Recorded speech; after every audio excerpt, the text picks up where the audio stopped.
World War One, Part 3. Hey, Joey, you want to come say hi to everybody again? Come here.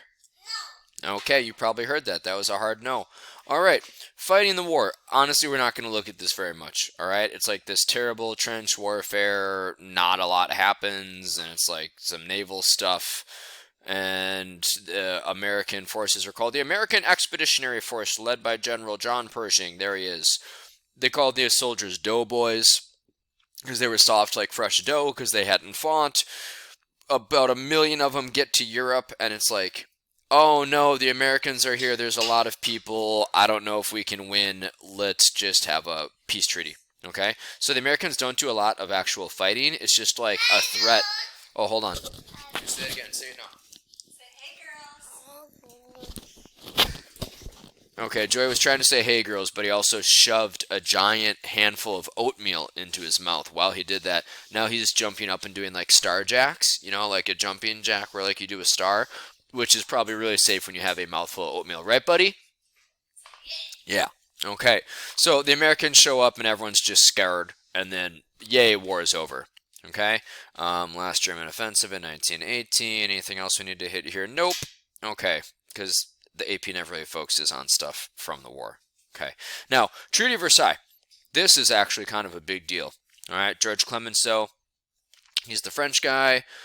Vittorio Orlando is the Italian guy. David Lloyd George is the English guy. And there's Wilson right there. So they're going to go to Paris, where you always go to make a treaty. And then it's fun because every peace treaty ever is called the Treaty of Paris.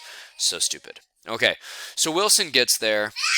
And hey, Joey, he's got this set of ideals called the 14 points. He thinks if we do all these things, we're going to have lasting peace and democracy for the world. Honestly, a lot of it deals with imperialism, and you can get some info on that in the Treaty of Versailles Resources PDF that I have on the topics page. You can see his 14 points. You can see how the map of Europe changes because of World War I, creation of a lot of new countries. Finland, Estonia, Latvia, Lithuania, Poland, Czechoslovakia, Hungary, Austria, Yugoslavia, Bulgaria. Lots of things going on here with Bulgaria was there, sorry. But they lose some of their land. Lots of things going on. And then you can see the main terms of the actual treaty here, all right, of what's going on. The Middle East had some huge changes because we broke up the Ottoman Empire. So there were a lot of different things going on here, a lot of changes after Dub 1. Now, Wilson in his idealism brings these 14 points. He has to compromise on almost all of them to get one thing done. And that is, where do I have it here? It's the League of Nations, okay? So this is the biggest thing that Wilson advocated for. It's what today is the United Nations. The League of Nations will be weak. They won't quite have it figured out yet, but he compromises on everything to get this through because he thinks if we can have like an international order where people can get together and talk about stuff, then we'll be able to prevent wars like this. So he had to compromise on a ton of stuff to be able to get this in. Another big aspect of the treaty is self-determination, like letting countries figure out what type of government they want to have, and also not making them part of empires and not making them colonies so much. Germany has to pay huge war reparations. It's the Treaty of Versailles that cripples Germany's economy that leads to the rise of Adolf Hitler and the start of World War II. Germany is also forced to accept blame for the war, and it's a huge moment of national shame for them.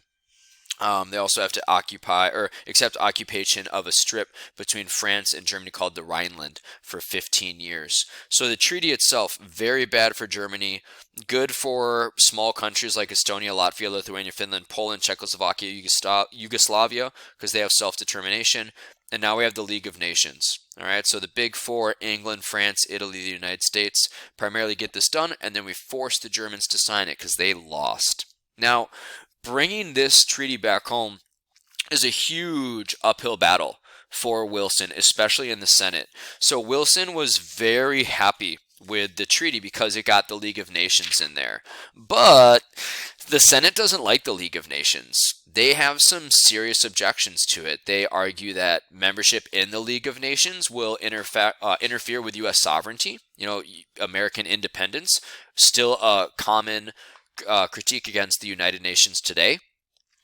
People also felt that by joining the League of Nations, we might lose some of the power that we had flexed in the Monroe Doctrine and then the Roosevelt corollary to the Monroe Doctrine, because now that kind of opens up, if we're on this League of Nations, that Europeans could interfere with the Western Hemisphere and our domination over the American continents. So it was a very uphill battle. Another reason why this was such a problem to get through the Senate is that Wilson didn't take any Republicans with him when he went to negotiate the Treaty of Versailles. He took one. He took one Republican and 4 Democrats. He also, 1918 is a midterm election year. Of course, he campaigns for Democrats and against Republicans. Republicans controlled the House and the Senate. So there were a lot of people opposed to Wilson in this treaty for like legitimate reasons, like the loss of sovereignty and the loss of our ability to be the watchdog for the Americas, but also for political reasons, because he's a Democrat, they're Republicans, and he campaigned against them. So there were some people called irreconcilables. There were about a dozen Republican senators who said, no matter what, we're not going to accept this. Just not going to do it. We don't like the League of Nations. This takes away too much sovereignty. There were some people in the Senate called reservationists.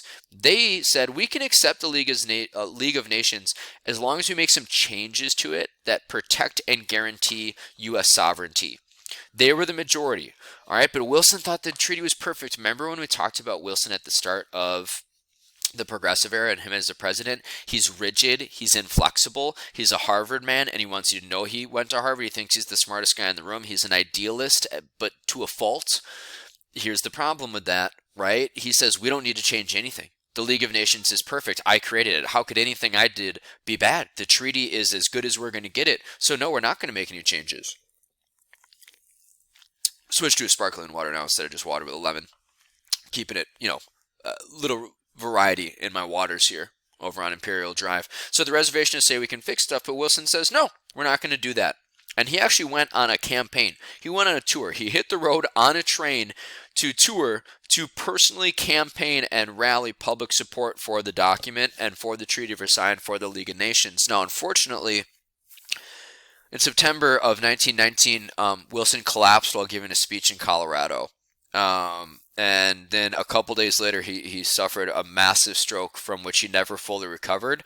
And honestly, his wife really was president for the end of his time in office because he never recovered from his stroke. So you would think that that could maybe like propel this document to ratification. We need to do this for Wilson after a stroke. Not the case. That's how much people didn't like the League of Nations, because they felt that it took sovereignty away from the United States. The treaty was defeated twice in the Senate in November of 1919. They even tried one more time in 1920, and it was defeated again. And as Wilson left office in 1921, the Senate officially ended the war by signing a separate treaty with Germany. It was just called the U.S.-German Peace Treaty. So the U.S. never ratified the Treaty of Versailles, never joined the League of Nations, because they felt that it was too much of a threat to our sovereignty. So even though Wilson loved it, it was his baby, the League of Nations, and, and to a smaller extent, the Treaty of Versailles. Public never got behind him. Senate never got behind him. Part of it was honestly Wilson got in his own way. Excuse me. He should have made some changes to appeal to the reservationists. You're never going to win over the irreconcilables, but he should have made some slight changes, and he should have taken 2 Republicans, 3 Democrats to Versailles and actually listened to the Republicans that were there. So he made some mistakes, right? And it never went through. So it was too bad. But the Treaty of Versailles overall is a failure. When you study it from a European standpoint, it leads to World War II. It created some good self-determination in some new countries, broke up the Ottoman Empire, but we didn't do a very good job of dividing the Middle East in that. But it really led to World War II. Terrible treaty overall. Now, post-war society. There's just a couple quick things that I want to hit up here. All right. There's a huge adjustment period as we demobilize. All right. The government had taken over basically society and economy and public opinion. Now we go through this huge adjustment as we demobilize. Our economic boom turned into an economic downturn. All the Mexican Americans, African Americans, and women who took the jobs of white men who had enlisted, they're kicked out so white men can come back in. And that, causes a lot of job restructuring and people who now don't have a job. Factories also can't factories can't afford to employ as many people because the government isn't spending so much money anymore, right? This chart right here, this is government spending as part of GDP.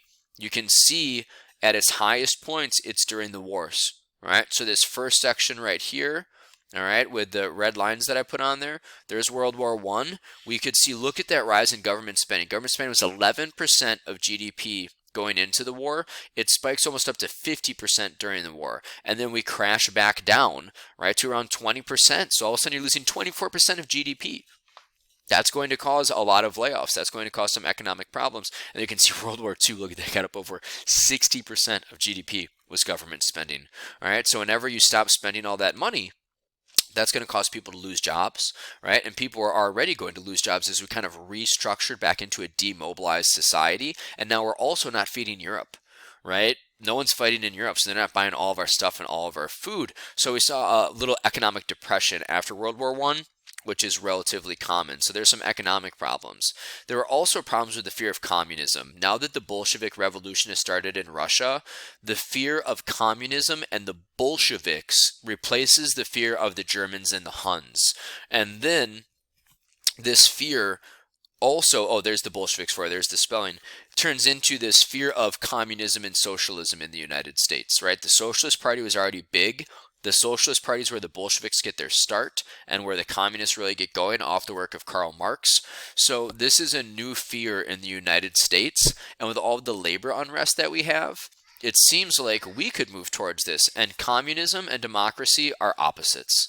Communism and capitalism are opposites. They can't work in the same system. They literally are the opposite ends of each other. So this is legit fear. This could overturn our political system and our economic system.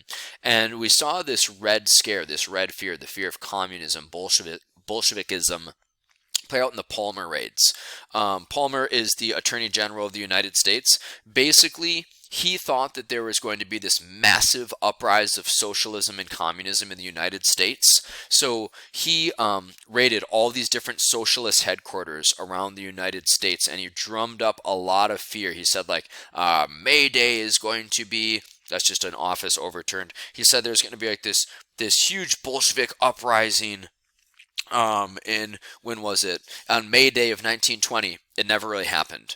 And then eventually everyone just kind of said, okay, like, we don't like socialism and communism, but we don't necessarily need to be so scared of the Bolsheviks, the socialists, the communists. Plus the 1920s are going to start, and like everyone just wants to like smoke cigs and drink martinis and have Gatsby parties.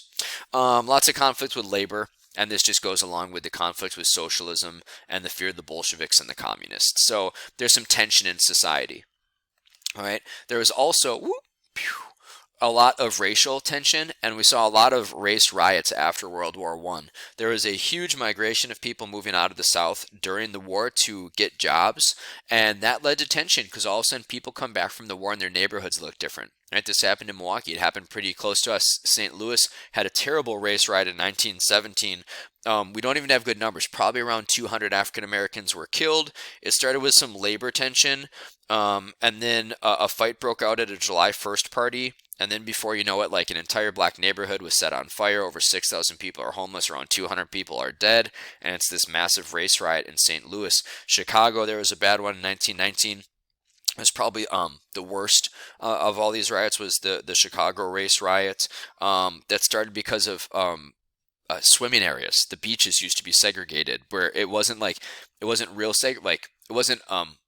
legal segregation like in the South. It was like in Chicago, there was a white beach, and a black guy crossed into the white section, a black kid, and when the black kid went into the white swimmers area, they threw stones at him, they killed the kid, he drowned, and then boom, a riot starts for 7 days in Chicago over racial tensions, and these happen in the South too. There's a terrible one in Oklahoma City, and soldiers are coming back from the war, not really ready for the changes they see, and African American soldiers come home not ready to put up with any grief anymore.